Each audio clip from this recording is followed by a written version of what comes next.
Hey guys, welcome back to another episode of Renee Rambles. We are at episode 3, and I know it took forever. I actually already filmed this video 2 weeks ago, but I was trying to still figure out this mic that my baby girls got me, and I did not know how to use it properly, so the audio turned out pretty bad. And the more that I tried to edit, the more that I realized that it really wasn't going to work out. And so here we are again. I got, of course, it will not be Renee without all of my things behind me. It's a little messy right now, partly because there's too much of them. I've already removed a lot of things on the shelves, but I've somehow managed to accumulate more. We're not going to talk about it.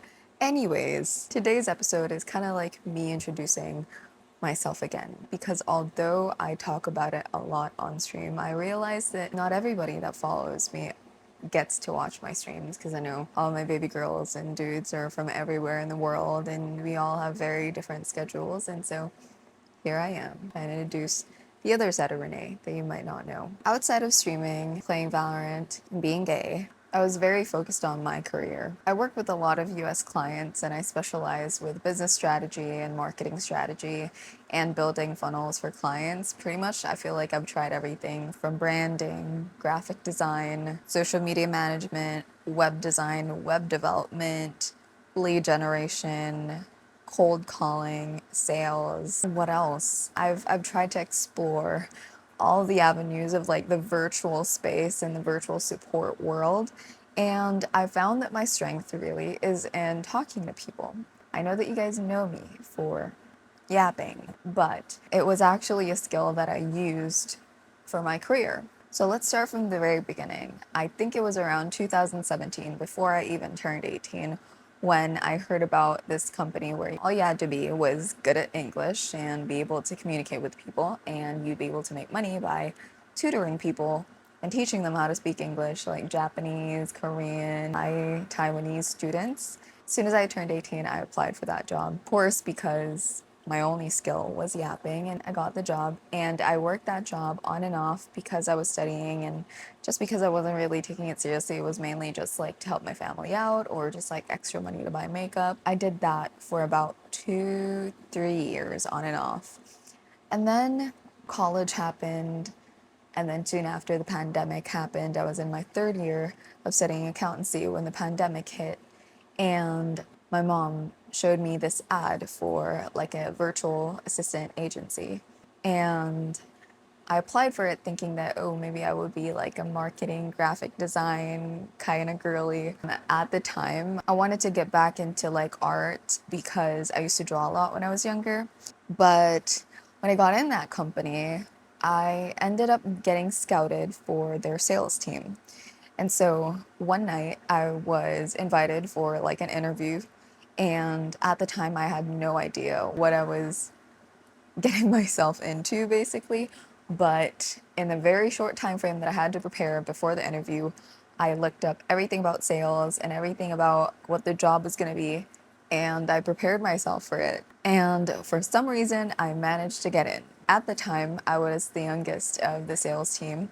A lot of the members were already in their late 20s to late 30s, and it was a completely different world. I had no experience whatsoever. A lot of them, and most of them, had background working in BPO companies or in call centers. So what I lacked in experience and what I lacked in age, I made up for in knowledge. And so every single day as I went into training, I poured my heart and my soul into watching YouTube videos about sales, listening to audiobooks, reading about sales and about marketing, and pretty much everything and anything that would help me feel more confident in my skills. And I feel like from that experience, I learned that sometimes when you feel like you're stepping into a room that you don't deserve to be in, you absolutely deserve to be in that room, because you wouldn't be there in the first place if you didn't deserve to be there. And so I worked really hard in upskilling myself and learning everything that I could, because I was privileged enough to find answers for myself. I didn't need to rely on just their training to learn all of these things. And so I did that. Eventually, in a very short time frame, I was a trainee. I was like an apprentice for a little bit. And then I think after 2 or 3 months, I had already become an associate. And is it associate or executive? But basically, you don't need your training wheels are gone. But anyways, from that experience, because I was part of the sales team, I got to talk to the CEO. We had meetings every single week. We talked to the vice president, the director of the sales team, and like just so many people that were in higher positions that would constantly talk about goals and what the mission of the company was and what we were trying to do. And I would end up working like 14 hours every single day just to make sure that I was learning everything that I could from the people that were there. At the end of the shift, the vice president of the sales team would invite us into Zoom and have like these mock calls with us and would basically train us. And even if it was out of my working hours, I would stay in those calls just to ask him questions about certain objections that I needed help with, certain situations that I would think of that could potentially happen to me in the future, just so that I would be more prepared for them. And I would even go as far as record myself talking, pretending to be in a business call with a client and then listen back to it and hear how I do and hear the way that I deliver the message. And that's when I learned to change the way that I talk. It didn't happen overnight. It actually, I went through a really long course of getting, I don't know what you call it, nitpicked, borderline bullied for the way that I talk. I had male colleagues tell me that I have a bedroom voice. That was the first time in my life that I got so many comments about the way that I speak. And some colleagues would tell me that I could use it to my advantage because if I sound nice over the phone, then more like male potential clients that were dudes would more likely be willing to talk to me or be willing to schedule a meeting with me. It was definitely a very colorful experience to work with so many different people, and I learned so much, not only the skills that I have with communicating with people and the necessary skills that allowed me to build the business that I have now, managing working with people like that and all sorts of different people. Sometimes thinking about it still kind of hits a nerve that I feel like I've done my best to like bury deep, but I accept that everything that I went through during that phase of my life, I was 21, was necessary for me to become who I am today. So I worked with them for more than a year before I was scouted to become the assigned sales representative for just like one specific franchise with the company. And in this specific franchise, basically, I was in charge of 2 states in the US, and I was working directly with a franchise owner. And this franchise owner was so nice. He's one of like the nicest people that I've ever met. When he interviewed me, when he was looking for a representative for his franchise, we immediately clicked, and he knew that he wanted me to be his partner for his franchise. And he and I ended up working together for, I forgot how long, but I think it was less than a year that he and I had been working on his franchise, and it just wasn't working out. The market wasn't the same, and the sales team was not on the same page as me and him, because him and I, we had built a strategy that works for us, an approach to business owners that, well, actually, let me backtrack a little bit. So, what did I do? I was in the sales team. Basically, the offering is there are so many business owners in the US and all over the world, and most of them need leverage. They need people. They need to delegate certain operational tasks in their business to somebody else that is more qualified to do it so that they could basically take things off their plate and focus on the things that actually make them more money and the things that will make them succeed as a business owner. So the company's job is to interview through everybody that wants to be like a virtual assistant or of some sorts, get qualified candidates, match them with clients that need a specific type of person. We give them a set of people that they could interview. They pick who they want to hire, and then we train that person. And then from there on, kind of just, you're the middleman. Basically, the client pays the agency pays the people. And it was my job to talk to clients that have been considering hiring somebody or convincing potential clients to hire somebody. And so it was a very challenging job in the way that you needed to really figure out a way to connect with them so that you could see if they were also qualified to hire somebody. Because although we needed like numbers, you also needed to know who actually needs the help. Because you wouldn't be able to sell to somebody that doesn't actually need it and doesn't acknowledge that they need help, or it doesn't acknowledge that this is something that would be beneficial for their business. And so that's where I really was able to hone my communication skills and also my sales skills. My strength, personally, for me, was being able to connect with them on a deeper level.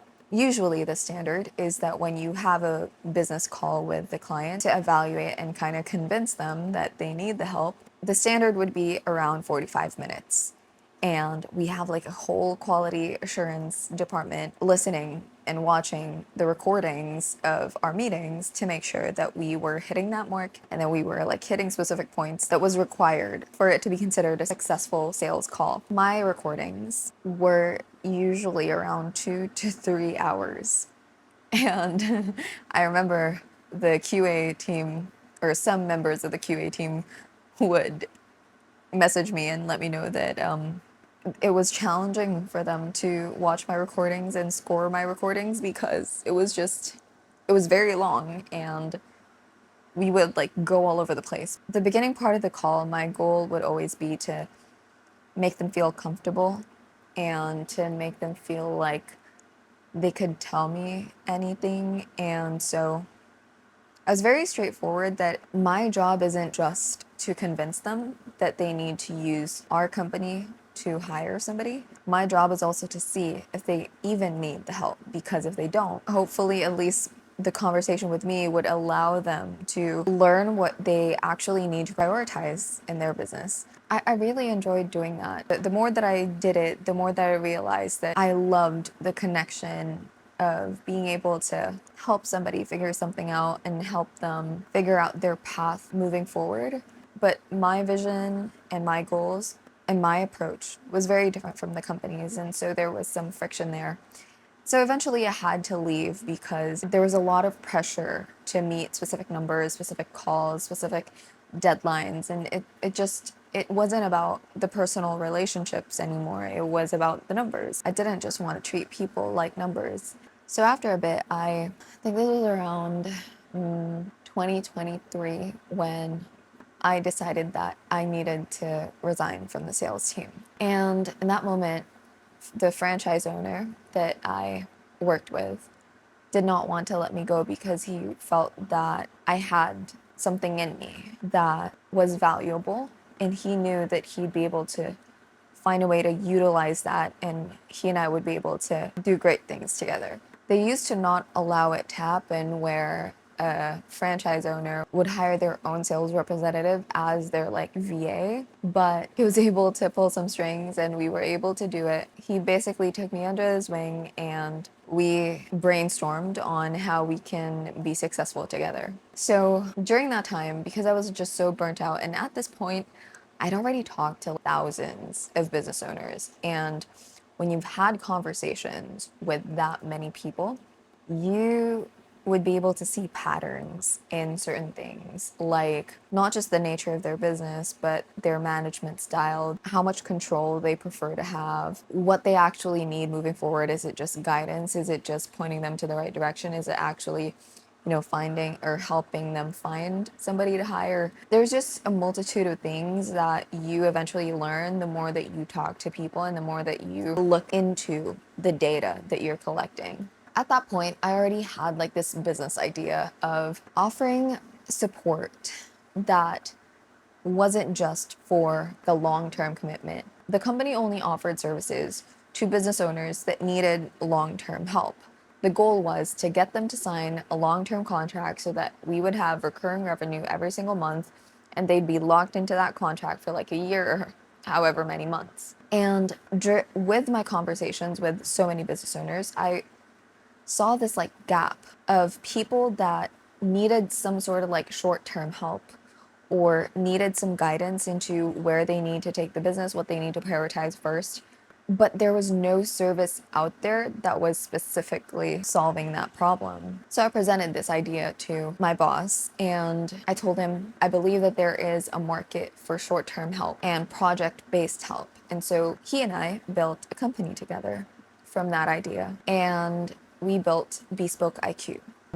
Because we started the company together, he appointed himself, of course, as the CEO of the company, and I was the executive director. He and I worked on that company for around a year and a half, and during that time, because I had this idea before I even presented it to him, I had certain strategies and certain ways that I wanted to run the business that he didn't want to do. And so as I was functioning as the executive director of that, I was also trying to build out my own business or my own idea or my own form of the business. And after a while, I was able to identify the specific form of service that I enjoyed providing to people. And he was primarily focused on, he enjoyed projects like people paying us $1,500 to create their website or design, whatever. And I didn't find a lot of emotional and financial fulfillment in those projects. And so I ended up really exploring a different approach and building it all out in my brain. So in October of 2024, I went on a business trip to the US, and that's actually where I got the shirt. And that business trip, the goal was for me to, of course, meet him in real life for the first time, and also at the same time be in business meetings with our clients and potential clients. I think I was there for like 9 days. In, that a week and a half that I was there, I was able to meet so many people that had these amazing businesses set up. And I even went on like their office. He was in real estate at the time. So they had like this office, and he and I went there, and I did this like presentation in front of a bunch of people, basically explaining, hey, I'm the executive director of Bespoke IQ. I can't remember exactly what I said, but it probably went a little something like this. I feel like I've met some of you guys here, and you must have already heard of the company that we used to work with, or the agency that we used to work with. And you guys know that we offer long-term support and leverage by hiring virtual assistants in the Philippines. And with the thousands of conversations that I had with business owners like you, I figured out that there were people that needed a different kind of help or a different kind of leverage. And it's not just about finding or hiring somebody and hoping that they figure things out for you and that they have the magical one and all of a sudden you will be successful in your business. A lot of business owners actually struggle with figuring out the strategy and the game plan that they needed to implement in order to get to where they want to be. And in the conversations that I have enjoyed figuring out where they were at and where they want to be, and then helping them figure out how to bridge that gap and get to point B. And so we built Bespoke IQ because the goal is to properly assess your business and what kind of support you actually need or what your next step should be. So if you want to figure out on your own, if you need help finding somebody, if you need our team to do things for you, we'd be able to tailor fit that solution to your business and to the way that you want to do things. And the value proposition, I don't know, I feel like that's how I did it. But the value proposition then was that we wanted them to hire us to do the projects. But then I had so many other conversations with clients, like past clients and potential clients as I was there. And seeing the way that they think and having like these in-person conversations with them opened my eyes to just a completely different perspective. Even the fact that I flew to the US on my own, I was there and actually meeting these people in real life and getting to talk to them in real life. And I was 24 years old and I felt the sense of feeling like I could do more and create more impact. And at this point, he and I were running the business in a way that we would, do these one-off projects and then it was done and we'd have no contact with the clients afterwards. And it just didn't feel fulfilling. It didn't feel like I was making a difference. And so there was that big gap or like this big hole that I was trying to figure out how to fill. And after that trip, I realized that the kind of business that I want to build or the kind of business that I wanted to run was something that had more meaning and more impact I wanted to be able to talk to a client, figure out what kind of help they need, and then actually implement these solutions and see them grow and actually support them as they grow. And I wasn't able to do that. And so after that trip, I think a month after I got back to the Philippines, I had a conversation with him. And during this time, it was actually very funny because I also at the same time got into a relationship. And I thought that I was going to get married and that I was going to move to Canada. And so with these plans in my head, a big part of it was still him and I just not seeing eye to eye on where we want to take the business and the way that we want to run the business. And also, it wasn't as financially rewarding as running it on my own. That was a big part of it. But partly, I also felt that I felt like I was hitting a ceiling. Like the ceiling was always there. But after my trip to the US, the ceiling became glass. And when I looked up, I saw that I could go way further up. And I just kept hitting the glass ceiling because of where I was at. And so at the time, it just felt like, I have different plans for my personal life, and this part of my life is keeping me trapped in a box in a certain way. So I had to part ways with him, and I told him I would like to rest, and at the same time, I have these plans in the future. And at the time, he was even telling me, be careful, you only met him in the internet, you might not know if he's a real person. But at the time, I was FaceTiming him all the time. I was like, yeah, he's a real person, don't worry about me. Little did I know that I was getting scammed, though. A long story short, just timeline wise, so that we don't get confused, I thought I was gonna get married, and I thought that I was gonna move to Canada in a year. At this point, it was November of 2024. After I parted ways with him, I was able to focus on myself and the business that I wanted to build. And gosh, if I backtrack a little bit, as I was functioning as the executive director of Bespoke IQ, I was actually in another relationship, and I ended up providing for my ex-boyfriend, and I'd already built a really good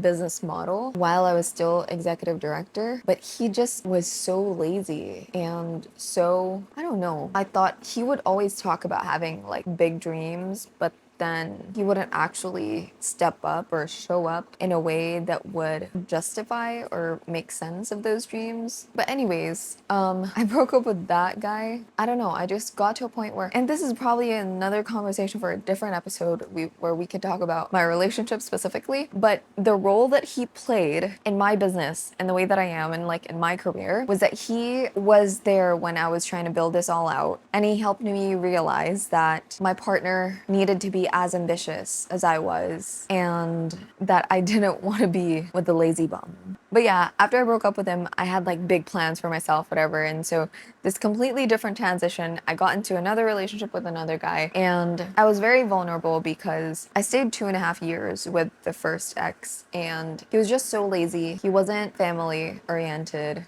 He was a liar. He would talk big all the time. He was very arrogant, just liked bragging about material stuff. He enjoyed buying stuff for himself, and he enjoyed taking credit for certain things that he didn't really do or he didn't really spend his own money on. And when I got into this new other relationship, I had certain things in my mind that I didn't want in a relationship. So I just wanted the complete opposite of whatever he was. That was my order. Unfortunately for me though, I met a liar. This other guy pretended to be everything that I wanted. Ambitious, accomplished in his career. He said that he was a power engineer in Canada. He's been working since he was 16, and he has big ambitions for himself. He claimed to be very family oriented because he also had a younger sibling that's the same age as my baby brother. He had a baby sister that was the same age as my baby brother. So I was like, I thought this is the best I would ever get because he's the complete opposite of my ex. So as I was going through all of these phases in my career, I honestly thought that I would eventually move to Canada with him and leave my family here. And so I decided to not renew my contract with the apartment that I was living in because I was thinking, okay, I'm gonna move back home in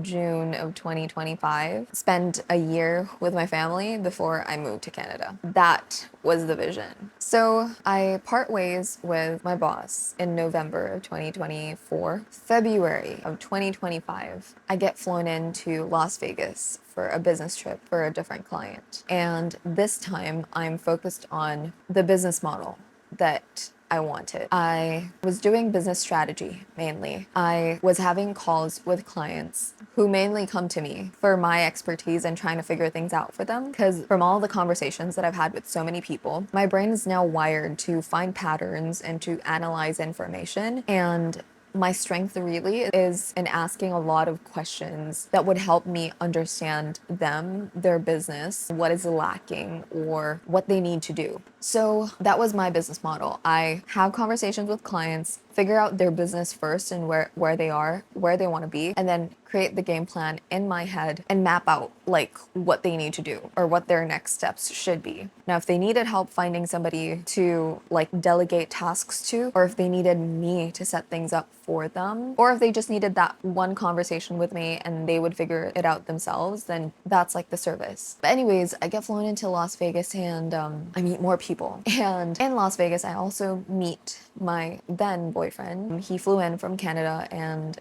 he and I met there. And I feel like the more that you go on trips abroad, specifically related to your career, the wider your worldview kind of gets. There wasn't really a specific like aha moment like my first trip to the US, but it was equally as stimulating for my brain to come up with like all these new ideas of what I want to do and where I can take the business and all of like, you know, just strategies that I can implement for my clients to help them become successful.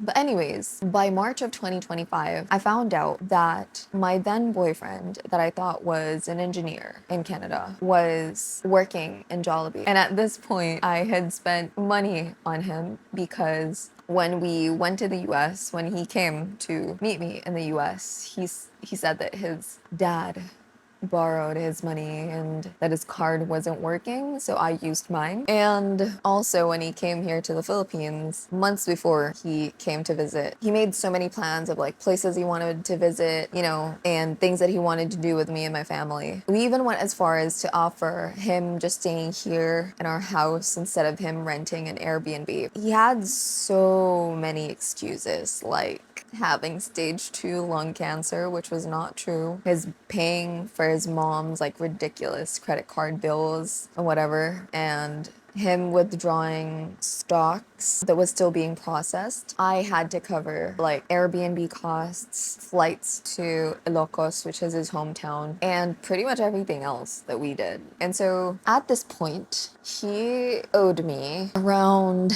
250,000 Philippine pesos, which by the way is not near as much money as I spent on the first ex because he and I were together way longer. But still, it was a ridiculous amount of money that was spent while I fully believed that he was going to pay me back. So after I found all that out and I found out that he did not have the money to pay me and that he was also talking to a lot of different girls, and his mom apparently, you know, she cooperated with me and wanted to pay me back little by little. But then I found out later on that this had already happened with the ex that came before me, and he owed her money too, and he also lied about his job with her too, but his parents didn't believe her. His dad blocked me and his mom paid me back. They still owe me like 1,400 Canadian dollars though, which I'm not trying to get back anymore because it's not worth my energy at this point. You know, it would still be nice to have that back, you know, to shop with or whatever, but I was able to pay back all my credit cards and still pay my people because I had a team. I was running a team while running this business, and with all that happening. So after that breakup happened, we're now at April of 2025. All of my plans, like the plans that I had for my career and for my personal life about like moving there and whatever, really went down the drain. I didn't have enough time to look for a different place because I didn't renew my contract with the apartment. So I needed to, as planned, move back here to my parents' house. And I was devastated, of course, but I needed to figure it out first, because first I needed to figure out a way to pay my people. Second, I needed to figure out a way to pay my bills and my credit cards. And I didn't have time to process my emotions or even process the breakup because it was challenging because he showed no remorse over what he did because he did it before. Because of what happened, I had to be strategic and resourceful and find different projects that I could take on just so that I could survive. It actually forced me to delegate better, because when you're a first-time business owner and you're trying to scale or you're trying to grow, the hardest part personally for me and for a lot of the clients that I've met and talked to is letting go of control and being able to trust the people that you hired to do the things that you told them to do. And so it was very challenging for me to fully let go of certain things, but because of what I was going through, I was finally able to do that. I was forced to learn how to do that, and I'm still very grateful that it happened in a way, even though, it kind of.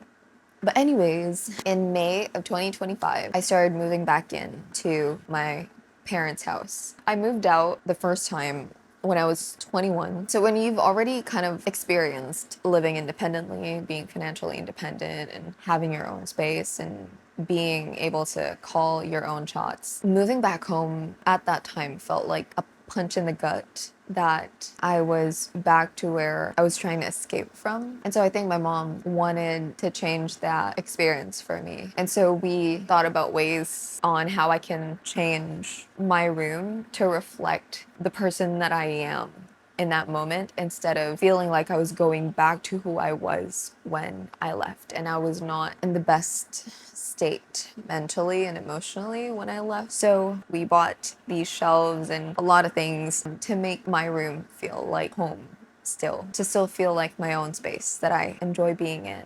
And then in June of 2025, I started streaming. Well, back in 2024, I had already tried streaming. I had no face cam. It was just Valorant and my voice. But in June, I was able to take it seriously because it felt like I had this cute space that reflected who I am. And when I started streaming in June, I was so surprised because it was the first time that I had hit 150 viewers on stream consistently throughout the whole stream. And it just kept going. And a lot of people would compliment me for my background and for my setup and saying that my room looks so cozy. And at the time I was so scared. I was so scared of the idea of moving back home. I was so scared of not having my own space again. But now looking back at it, it was meant to happen that way. And so I was trying to balance out being a business owner and being a streamer. And before I took it seriously, in June, I had gone through multiple revisions of trying to figure out what my username should be. It used to be just my name, and then I changed it to Ren8, like Ren8, because people kept struggling to pronounce Renee, and the way to explain how to pronounce it is kind of saying Ren8, Renee, but it didn't really make sense to them, so then people just started calling me Ren. And then I was like, but Ren8 is such a gamer name that during this time I had business trips planned, and it just wasn't sustainable. I remember then I was trying to think about what is it that I want to share with people, and I wanted to be able to have gaming streams that were fun. And at this point I was already doing a lot of yapping streams, and people seemed to enjoy that. They would ask for advice and I would give advice, and we'd just talk about random topics, or I would talk about things that I went through, and they would really enjoy that and find that entertaining. But I also wanted to be able to document a big part of my life, which is my career, because I have such a big vision for the things that I want to do. And at the forefront of everything, it's always about helping other people. And at the time when I started streaming, I thought that my way of helping other people was going to be my business and helping business owners become successful. Them being successful means that their business grows, and their business growing meant that there'd be more opportunities for me to help more Filipinos and be able to train them and get them these jobs and find them opportunities that they really excel in. And this in turn also helps the business owner. And to me, it was a model, and that's how I thought I was going to be helping people. But then, as you know, sometimes when you fly too close to the sun, you burn. And I got burnt out pretty badly because I was trying to balance working, and I was solving so many problems for other people, and I was also streaming on the side as a fun thing to do during my free time. Then I realized that, and then I had a business trip again to the US, and I went to Chicago in October of 2025. And I don't know, as I said, every single time I go on a business trip, my worldview expands, and you meet certain people and they help you realize certain things, whether it's things that you enjoy or things that you like, or things that you realize that you don't like. And at that point, I was also being more open about my sexuality, and Unfortunately, I couldn't be open with the client that I went to meet because she's kind of homophobic, unfortunately. And I don't know, there were a lot of reasons why it felt like she and I just weren't on the same page anymore. At this point, I was kind of in a relationship with my first girlfriend, and at the time I didn't know if I should have acknowledged it as an actual relationship because it was my first, and it was just, well, relationships can be really complicated. It was very complicated. So when people would ask me on stream if I was single, I would say I was single because I thought I was. But anyways, that didn't really work out. So lesson learned. I got back from that business trip, and my client that I went to visit, because we pulled off an event that I planned, strategized around, built. I invited people to it. I was basically running the whole operation of it. And when I got back to the Philippines, she expected me to be able to like get back to work right away, and I was so exhausted from everything that I had to do while I was there, and I didn't even have time to recover from the travel. And I don't know, I realized that she didn't view me as a person. She expected me to be like a robot or like a machine that would serve a purpose. And I don't know, it was a very weird time. And that's when I started to realize that this isn't the life that I want to live. When I built my business, the purpose was to build a lifestyle business. I wanted to build a business where I would be able to free up my time. I'd be able to give Filipinos like me opportunities to work with clients, because a big gap that I realized, or a big gap that I found, is communication. And you could be really talented in an area like social media management, graphic design, or video editing, but you wouldn't have the skills necessary to convince somebody to work with you. And you also, some people don't have the skills to strategize around what their role should be in order to fully maximize the support and the help that they can provide the client. And so I felt like I was that tool to bridge the gap between a client that needs help and doesn't know how to manage people, and Filipinos that were very talented but didn't have the skills to sell themselves to clients and to also make the relationship work, because communication was a big barrier, and not all video editing experts and graphic designers are strategists. They're really good at what they do, and they work best when they're allowed and when they are able to focus on just doing that and not being expected by the business owner to figure out what the next move should be for the business. And a lot of business owners tend to do that just because they delegate specific tasks on somebody and this other person, they end up expecting their VA or their hire to be as dedicated to the business as them, and to be able to know answers or to be able to know strategies in order to help them. But if you're a video editor and that's what you're really good at, and you're not like a big talker, and you're not always looking at new strategies, you're not always like consuming content that would allow you to learn or that would allow you to be an expert at marketing strategy, you got to be able to stick to just video editing, because that should be your one thing. And the business owner's one thing is figuring out how to scale the business. And there's this big gap in between of somebody that would be able to manage both of them. And so that was my job. And so I was that for, and I still am that for my clients, but I had to let go of the client that I visited last year in Chicago, because I was also running the operation side of her business. And it just got to a point that she expected me to be her in a way, as like her stand-in, and to do so many things that was already out of the scope of work that we initially agreed on, was way above my pay grade. And she refused to change our pay structure, even though we had already scaled to that point. You know, I was just so burnt out, and it just wasn't gonna work. But anyways, and then December came. December of 2025. I was in Subic with my family, and I had edited this video of Renee core, because at the time it was all over my FYP, you know, mentality or core videos. I found them very funny. And so I edited this clip of me talking to my friend Kaz, who's been part of my streams and part of my community since 2024, since I started. And day after Christmas, I got so many notifications, and that video just took off. And from that, I got like 2,000 new followers from that. And then after that, I posted more videos like that that. And by January, I think I went from 60K followers to 70K followers. And then by February, was it February when I hit 100K? And it was just so crazy. The journey from that short time span was also the time that I was being more open about my sexuality online. I'd always been scared to say it because I'm not out with my family. And some of you might already know this from my streams when I talk about it. I'd always been scared of what people might think. Still am sometimes scared that some people might invalidate me, as if people need to see me kissing a girl before they actually believe that I'm gay. I'm not gonna show that online. But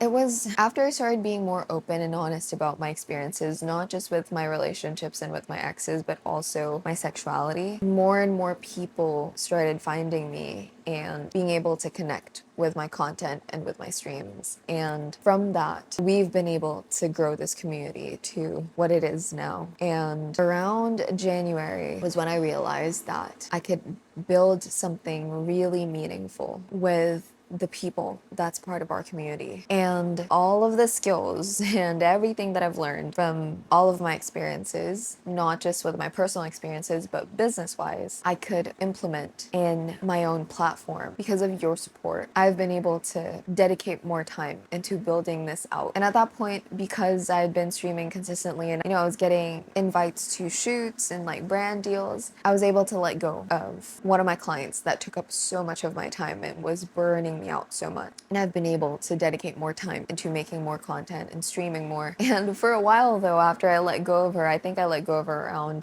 March, before my meet and greet. I think March till April, I was just in this phase of being exhausted and not knowing what to do. I was trying to stream every day, then I was also sleeping a lot. I was just rotting in bed. And I think it was just my brain shutting off, and all of like the past 5 years of me working night shifts and me working 14 hours a day and always thinking about other people's problems. The problems that I need to solve for my clients is what they pay me to do. It was the first time that I didn't need to think about all of that, and it felt weird because now I could think of what I wanted to build for myself. And so after the meet and greet, I was just in this, I think I was in a depressive episode. And to those who may not know, I have borderline personality disorder, which means that I have trouble regulating my emotions and I don't feel like normal people do. Usually, if you compare it, people with BPD feels emotions in a very magnified way. So whatever you feel when you're sad, multiply that by 100, that's how we feel. So like breakups or the fear of breaking up can sometimes feel like losing a loved one, and grief. Being disappointed can sometimes feel like being let down by everyone and just spiraling. And it's very challenging to live with it, but it is doable, and it's something that you learn to manage. And I've been learning. And when I let go of that client and had all of this time to rest and focus on my business or focus on my content, I felt like going through a breakup. It also felt like losing the purpose that I thought I had for the past 5 years. And it was a lot of guilt and self-blame and also fear of the future, because I knew that there was so much that I wanted to do and so much that I wanted to build. And because of all of the things that I knew I had to do, I ended up not being able to do anything. And so I was just rotting, I was crying, I was numb. I felt very disconnected from myself. And, just recently, May has been kinder to me. I've been able to find my pace and actually find a routine that actually works for me. I now stream every Tuesdays till Fridays, and I have 3 days off where I get to focus on the things that I want to build. I'm working on really exciting things, and I might be uploading this video next week. So it will be probably at the end of May that you're watching this. I recently, or this past month, I've been designing a collection that I will be launching for Pride Month. And I been going through so many concepts and so many designs, but what really resonated with me for Pride, I know you guys want girl kisser hoodies or girl kisser merch, and that's coming, but for Pride Month, I wanted it to be inclusive because that is what Pride Month is all about. And so when I was racking my brain about what statement I want to make, because first and foremost, I don't plan on selling merch consistently. That's not how I want to make money. I don't want you to feel like I'm always trying to sell you something. However, I will only be launching 4 collections every year, and that is only 1 collection per quarter. And so because we're already at Q3, that will be the collection that I'm launching, and it will be called Not Just a Phase. Because when I first started having conversations with my mom, she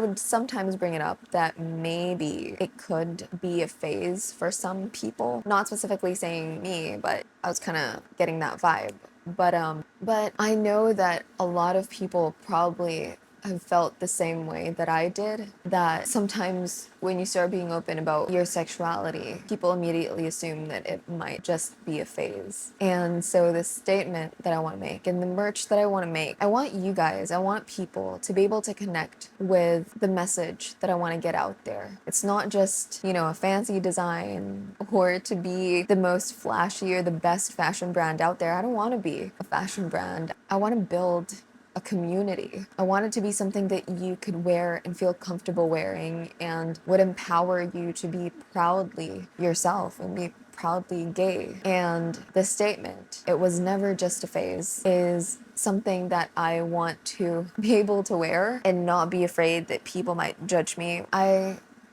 In my mind, I was also thinking about my girls and my gays that aren't fully out yet and are scared to wear a statement like girl kisser, but still wanted to be able to resonate with something that they were wearing and be able to connect with it. And so having it say it was never just a phase, it might mean something different. And people will read it however they want to, but that is the message for Pride Month, that it was never just a phase for me. And so I'll be telling you guys more details soon, and I'll be opening the wait list so that you guys can grab yours. But I'm just so excited, and just so you know, this whole thing that I'm doing is not like this big fashion brand where I'm able to make millions off of launching clothing. Yes, it does make me a little bit of money. The costs are high because I don't have, I'm not producing the clothing myself. So the cost to produce the clothing and the cost to produce the merch is still pretty high. With what I'm trying to build, it's not for profit. It's to create more opportunity to be able to help more. So with everything that I do, with whatever I launch that you guys can subscribe to or that you can buy from me, it's you supporting me because you believe in what I'm trying to build. And it's not like I take the profit and I waste the money. I'm trying to build something that's meaningful and that would make people feel heard and understood, that would make them feel visible and acknowledged and accepted. And I want to be able to connect with you guys better, which is also why I'll be launching a mail club very, very soon. I will not share a whole lot of details yet until I have it physically, or I can show you. I'm putting a lot of time, effort, and money into building this out, and I put my heart into everything that I do, and it's never just for me. I want you guys to know that I appreciate every single one of you for all of the support that you guys have been giving me, whether it's through gifts or through watching my streams or through engaging with my content or even just being a silent viewer. Even knowing that there's one person that feels less alone, that feels understood, or that feels like they have somebody that they can watch that would make them feel safe, that's already enough for me. And so having all of you guys here listening to me and my yaps and supporting what I'm doing and supporting what I want to do, it means the world to me, really. And I hope that you know that I'm also rooting for all of you, and everything that I do is to help our community to become the best versions of themselves. And the reason why I named it Renee's Blueprint is to show you guys and to document my journey and to tell you my stories and all my lessons and my experiences, and be able to show you that there is hope and that you too can build something like this. And it's not like you need to follow my exact blueprint because it's so complex and it's so personal, but every single one of us has our own blueprint. And no matter what stage you are in your life right now, no matter what you're going through, you're already building yours. And I'm glad that we get to know each other and feel less alone in our own journeys. So yeah, I hope that you enjoy this episode. And as always, I love and appreciate every single one of you. I'll see you in the next one.